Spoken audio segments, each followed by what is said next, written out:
நேர்களே, இப்போ நம்ம பலஸ்தீன விவகாரத்தை பேசுகிற போது ஈரான், அமெரிக்கா, இஸ்ரேல், ரஷ்யா, சீனா மற்றும் மத்திய கிழக்கினுடைய நாடுகள், காசாவினுடைய போர், இதெல்லாம் ஒரு குறிப்பிட்ட வளையத்தில் நெருக்கமாக வருது. ஆனால் ஈரான் கடந்த ஜூலை மாதம் நடந்த அந்த போரில், அந்த பதட்டத்தில் அது முடிவுக்கு வந்துட்டா அப்படின்னு கேட்டா நிச்சயமாக அது முடிவுக்கு வரல அப்படிங்கிறத தான் இப்பொழுது நமக்கு கிடைத்திருக்கக்கூடிய புதிய செய்திகளின் மூலம் நாம் அறிந்து கொள்வதாக அமைந்திருக்கிறது. இது ஒரு ரொம்ப பெரிய பிக்கெஸ்ட் ஹிண்ட் அப்படிங்கிற தலைப்பில் சர்வதேச அளவிலான செய்திகள் வெளியாகி இருக்கிறது. அந்த செய்தியில் கொமேனி தரப்பிலான உத்தரவும் மிக முக்கியமாக ஈரானுடைய இராணுவத்தை வளப்படுத்துவதற்கும் ஈரானுடைய இராணுவ தளவாடங்களை அதிகரிப்பதற்குமான நடவடிக்கையும் வெளிப்படையாக அவர்கள் மத கடமை என்பதை போன்று இஸ்ரேலுக்கான சவால்களை விற்றிருப்பதும் இப்பொழுது உலகத்திற்கு புதிய செய்தி அல்ல, அது பழைய செய்தியின் தொடர்ச்சியாக பார்க்கலாம்.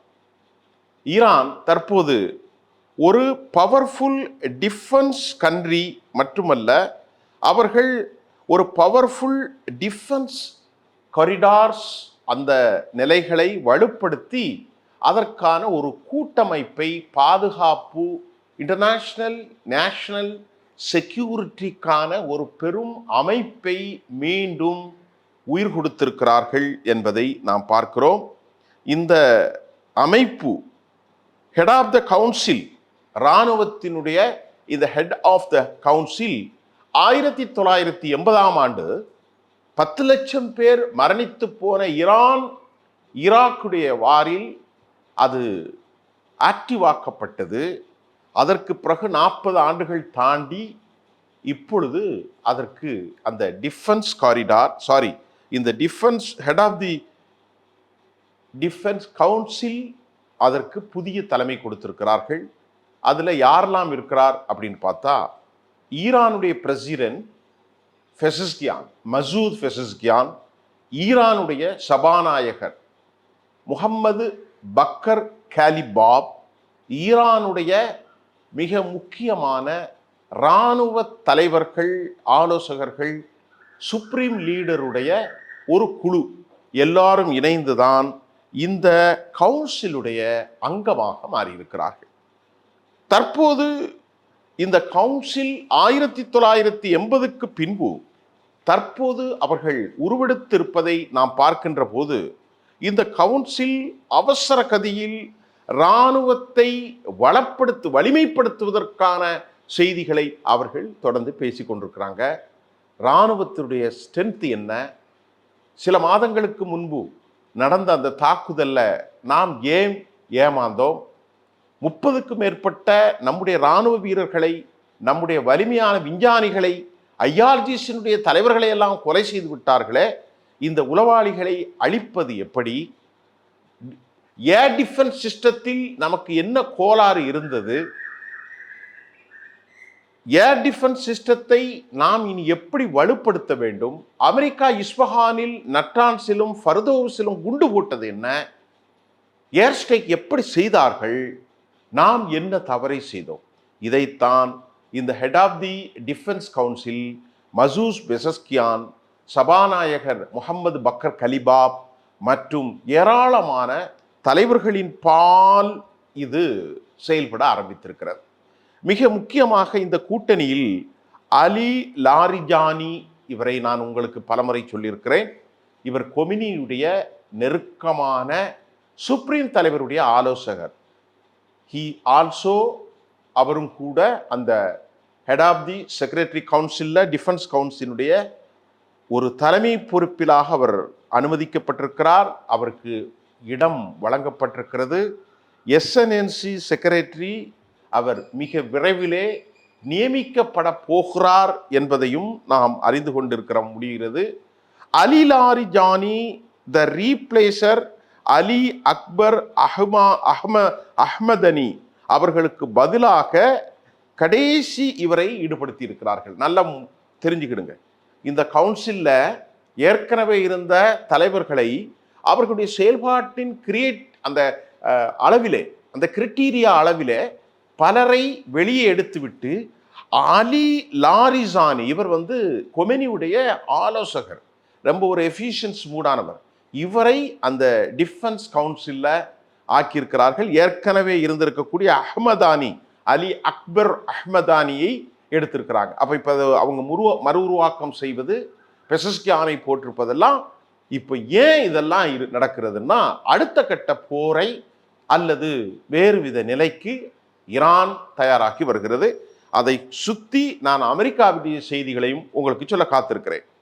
இப்ப இந்த military decision, the top level meeting, கவுன்சிலிங்குடைய அவசர கதி என்ன என்பதை கூட ஈரானுடைய நியூஸ் ஏஜென்சி தஸ்னீம் தெளிவாக நமக்கு விளக்கியிருக்கிறது. 176 அந்த ஈரானுடைய ஃபண்டமெண்டல் கான்ஸ்டிடியூஷனுடைய சட்டத்தில் இந்த கூட்டத்திற்கு, அதாவது ஹெட் ஆஃப் த கவுன்சில் கூட்டமும் தேசிய பாதுகாப்பை ஒழுங்குவதற்கு ஒரு ஸ்பெஷல் ப்ரொவிஷன் இருப்பதனால அதனுடைய ஆர்டிக்கிள் 176 படி மறுசீரமைப்பு சொல்லுகிறது. ரிவாம்ப், மறுசீரமைப்பு செய்யப்பட்டிருப்பதாகவும் கூட ஈரானிலிருந்து தஸ்னீம் நியூஸ் ஏஜென்சி தன் செய்தியை நமக்கு தெரிகிறது. இவர்களுக்குள்ள ஒரு வலுவான ஸ்பெஷல் பாண்ட், ஒருங்கிணைப்பு, வலுவான நிலையை இவர்கள் மேற்கொள்ள போகிறார்கள் என்றும், அது மேற்கொள்ளப்பட்டு கொண்டிருக்கிறது, ஆன்கோயிங் ப்ராசஸ் என்றும் ஈரானுடைய ஸ்டேட் மீடியா தெளிவுபடுத்தி இருக்கிறது. ஈரானுடைய தேசிய பாதுகாப்பு ஸ்ட்ரக்சர், அதனுடைய தலைவர் கலந்து கொண்டிருக்கக்கூடிய இந்த டிஃபென்ஸ் கவுன்சில் மீட்ல அவர்கள் கூட்டாக நடவடிக்கைகளை மேற்கொண்டிருப்பதாகவும் கூட ஸ்டேட் மீடியா ரிவீல்டு அந்த செய்தியை தெரிவித்துக் கொண்டிருக்கிறது. நான் ஏற்கனவே சொன்ன மாதிரி அலி ரஜானி, லாரிஜானி அவருடைய அப்பாயின்மெண்ட் எல்லாம் ரொம்ப முக்கியம், அவ்வளவு ஈஸியான விவகாரம் அல்ல. Larijani the job would be என்னென்று சொன்னா, to manage the military forward strategical mission என்ற செய்தியை ஈரானுடைய ஃபராஸ் செய்தி நியூஸ் சொல்லுகிறது. நான் சொன்ன அலி லாரிஜானி கொம்யூனிட்டி சுப்ரீம் தலைவருடைய ஆலோசகரின் ஆலோசனைப்படி அது மிக முக்கியமாக இராணுவத்தை மேனேஜ் பண்ணுவது, to manage the military forward strategy, அடுத்த கட்ட நகர்வுக்கு கொண்டு செல்வதையும் அந்த மிஷனை வலுப்படுத்துவதும் தான் அவருடைய வேலை என்பதையும் ஃபராஸ் நியூஸ் ஏஜென்சி சொல்கிறது. அது மட்டும் இல்லாமல் அமீர் ஹாத்தமி ஜூன் மாதத்திலிருந்து இது குறித்து பேசியிருக்கிறார்.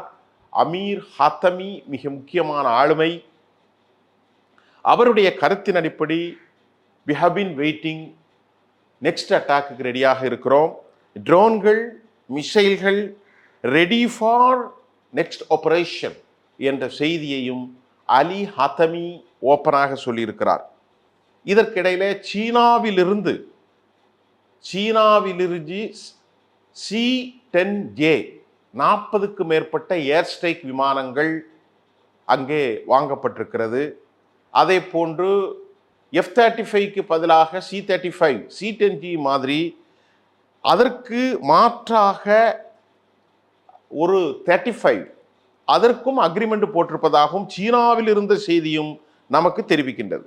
ஆகவே தற்போது வந்திருக்கக்கூடிய செய்திகள், சீனாவிலிருந்து C-10J வாங்குவது மட்டுமல்லாமல் CJ-35 என்கின்ற அடுத்த குண்டு விமானங்களையும் அவர்கள் தயார் செய்திருக்கிறார்கள். இதுக்கிடையில அமெரிக்காவிலிருந்து மிக முக்கியமான செய்தி ஒன்று வெளியாகி இருக்கிறது.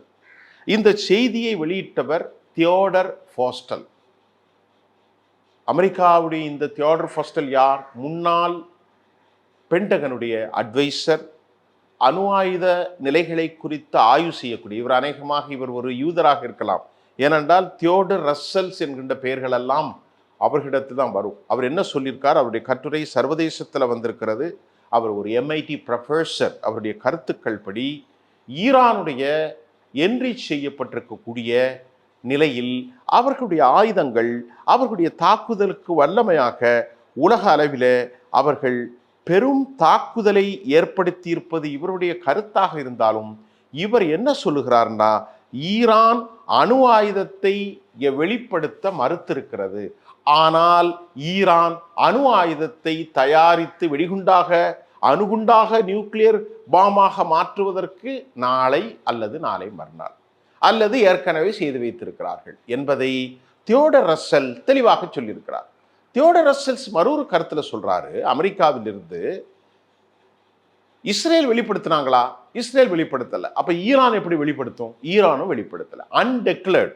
அவர்கள் அதை தாங்கள் குண்டு செய்வதை அவர்கள் வெளிப்படுத்தவில்லை என்பதை தியோடர் ரஸ்ஸல் தெளிவுபடுத்தியிருக்கிறார். அது மட்டும் இல்லாம இந்த நிலையில அவர் ஒரு கருத்தை சொல்லியிருக்கிறார். என்ன கருத்து? 87.5%, அதாவது 60 விழுக்காடுக்கு மேல 87.5% அவர்கள் என்ரிச் செய்துட்டார்கள். என்ரிச் என்று செய்வது சாதாரண விஷயம் அல்ல, பல ஆண்டுகள் ஆகும். அந்த என்ரிச் செய்யப்பட்டிருக்கக்கூடிய யுரேனியத்தை தற்போது சென்ட்ரிஃபியூஜ் பண்ணணும்.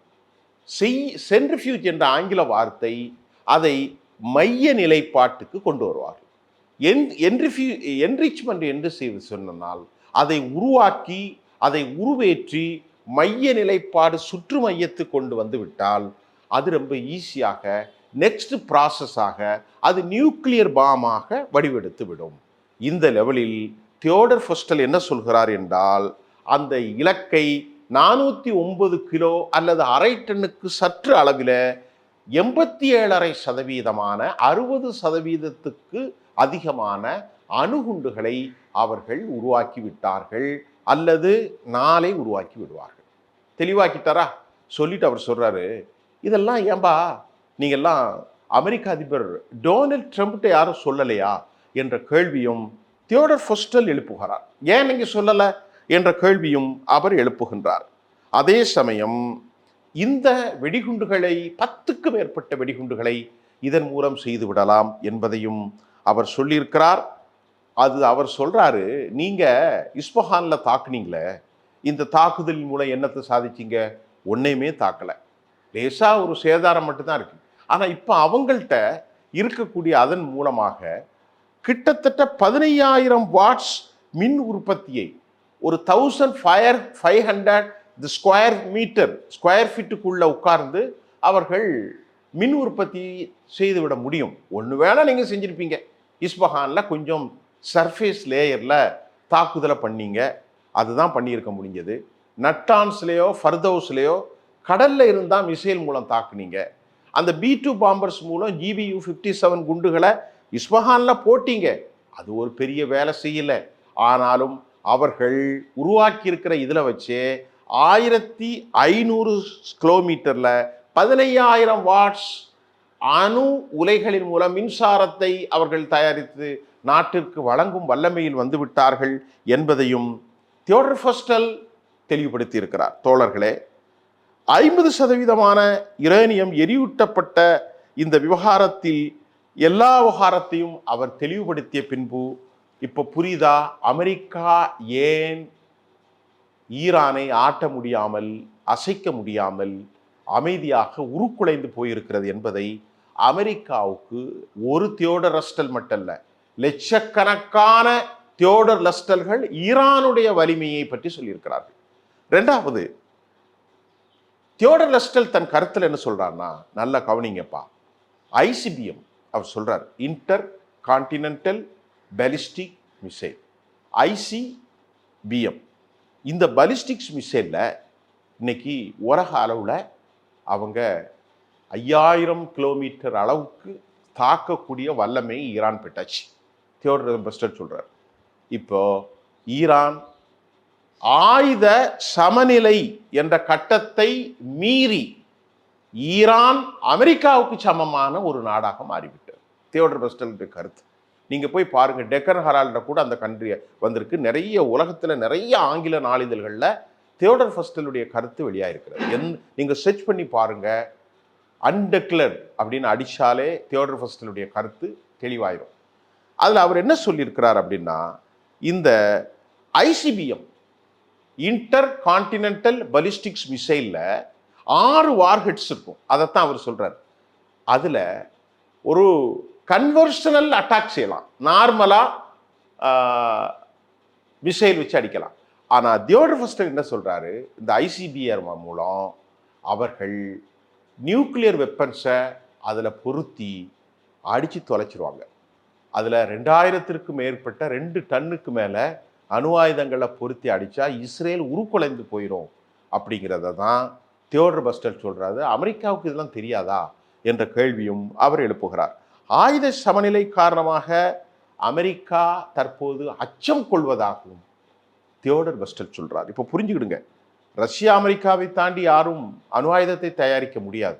ஆனால் திருப்போது ரஷ்யா அமெரிக்காவுக்கு சமமாக ட்ரோன் சிஸ்டத்திலும், அது மாதிரி ஏர்ஸ்டேக் விவகாரத்திலும், அணு ஆயுதங்களிலும், பலிஸ்டிக் மிசைல்ஸ்லையும், ஹைப்பர்சோனிக்லையும், சூப்பர்சோனிக்லையும், சிஜீர், ஏராளமான கெரோசாம் 5, அதுதான் இது இப்போ நான் பேசிக்கிட்டு இருக்கான ஐசிபிஎம், இது கெரோசாம் 5.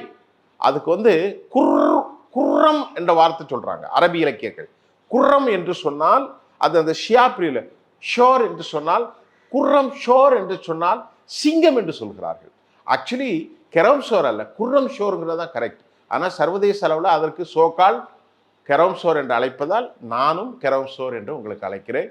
இந்த Khorramshahr nuclear missile ICBM intercontinental ballistic missile மூலம் 5000 கிலோமீட்டர் தாக்குதலை டிசைசிவ் ஃபைனல் பண்ணணும். தியோடர் பஸ்டர் சொல்லியிருக்கிறார். ஆயுத சமநிலை கொண்டு வந்து விட்டார்கள், எங்கேயோ போயிட்டார்கள் ஈரானை நீ ரெஸ்டோர் பண்ண முடியாது அமெரிக்காவே என்று அமெரிக்காவினுடைய முன்னாள் இந்நாள் அணு ஆயுத ப்ரொஃபஸர், அது மட்டும் இல்லாமல் செய்தி கொள்கை வகுப்பாளர், ஸ்ட்ராட்டஜிக் சம்பந்தப்பட்டவர், பென்டகனுடைய அட்வைசருடைய கருத்தை உலகம் ஏற்றுக்கொள்ளணும். ரொம்ப முக்கியமாக அவர் சொல்வது இரண்டாவது ஒரு கருத்தையும் சொல்றாரு. இந்த கருத்தை தாண்டி அவர் சொல்றாரு, இங்க பாருங்க, அவங்க ரொம்ப லெஸ்ஸா இருந்தா நீங்க எடை போடாங்க. இப்ப சீனாவில் இருந்து J-10C ஏர்கிராப்டை வாங்க போறாங்க. சீனாவிலிருந்து அமெரிக்காவின் J-35 இணையாக J-35 அவங்க பர்ச்சேஸ் பண்றாங்க. ஒப்பந்தத்தில் கையெழுத்து போட்டாங்க. அது மட்டும் இல்ல, ரஷ்யாவுடைய S-400 வாங்கி இஸ்பஹானில் நிலைநிறுத்தி விட்டார்கள். அது மட்டுமல்ல, சீனாவுடைய HQ-9V air defence system 250 kilometre, அதையும் அவர்கள் நிலைப்படுத்தி விட்டார்கள்.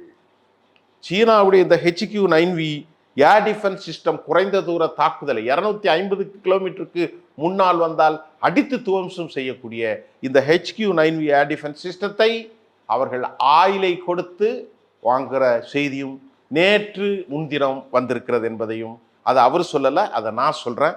அவர் சொன்னது J-10C ஏர்கிராஃப்ட், J-35 ஏர்கிராஃப்ட், இந்த ரெண்டையும் சீனாவில் ஒப்பந்தம் போட்டதையும் தியோடர் ரசல் சுட்டி காட்டுவதற்கு தவறவில்லை. S-400 இஸ்பஹானில் நிலைத்திருப்பதையும் சுட்டிக்காட்ட தவறவில்லை. ஈரானை எதுவும் செய்ய முடியாது. அவருடைய கருத்துக்களை நான் தமிழில் அப்படி ஆங்கிலத்தில் உள்ளதை சொல்கிறேன். ஈரானை எதுவும் செய்ய முடியாது, ஈரான் வெல்ல முடியாது. கடைசியில் அவர் கன்க்ளூட் பண்றார். சரி, போர் வந்துச்சுன்னா என்ன நடக்கும்? இதோ இந்த செய்தியில கடைசி செய்தி சொல்றார். தியோடர் ரசல் சொல்கிறார், போர் நடந்துச்சுன்னா ஒன்று நடக்கும், அமெரிக்கா சில சேதங்களை ஏற்படுத்தும். அமெரிக்கா என்ன செய்யும்? சில சேதங்களை ஈரான்ல ஏற்படுத்தும். அமெரிக்காவால் ஒருபோதும் ஈரானை வெல்லவே முடியாது. ரெண்டாவது அவர் சொல்றாரு, மத்திய கிழக்கில் இருக்கக்கூடிய அமெரிக்க நிலைகள் இருக்கு பாருங்க, பக்கத்தில் இருக்கக்கூடிய கத்தர், சவுதி அரேபியா, பஹ்ரைன், அது மட்டும் இல்லாம ஜோர்டான், எங்கெல்லாம் இருக்கோ, டியூகோ கார்சியா, ஒரு ஐசிபிஎம் அடிச்சுன்னா டியூகோ கார்சியா காலி ஆயிரும். இந்திய பெருங்கடல்ல இருக்கு, எல்லாம் காலி, எல்லாம் காலி அப்படிங்கிறது யார் சொல்றா? தியோடர் ஃபெஸ்டர் சொல்றாரு. உலகத்துல இதுதாங்க முக்கியமான செய்தி. சர்வதேச செய்திகளை பேசுறவங்க இந்த செய்தியை கண்டிப்பா செய்யுங்க.